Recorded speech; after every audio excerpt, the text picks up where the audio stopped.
Kamanda ma ochung'ne ute mag tueche pachoka Patrick Arandu okoni serikal dhi nyime gi chenro mar bero kuonde jot kata ute mag dak ne askeche mag jela e tung Kenya mangima mondo gidag e lwasi makare manyalo miyo gitayo tijegi kaka owinjore.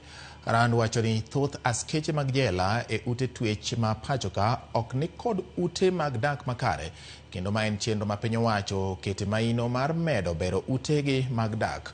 Okoni jatend piny William Ruto ne riko osepuodho gedo mag ute moingo gana 28 ne askeche mag jela e pachoka.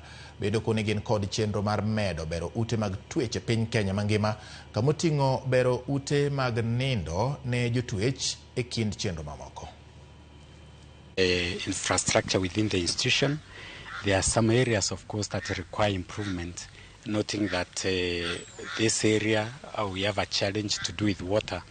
And therefore, what we have done is that we do have a water treatment machine, which was donated to us by the That machine will be brought to this institution to ensure that water is treated for domestic use and for consumption.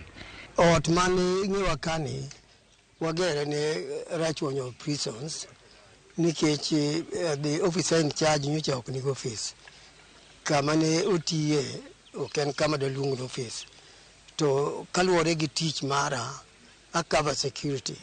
Kuro kana biro limo prison one time about 2-3 years back na neno kaka ungo office kendo no kwaya ka nyalo gero ni office. And a gentleman and ngama tiyo matek na admire what I was seeing him kotimone the prisons here. Kuro miyo na yie makuro wagero ni office ni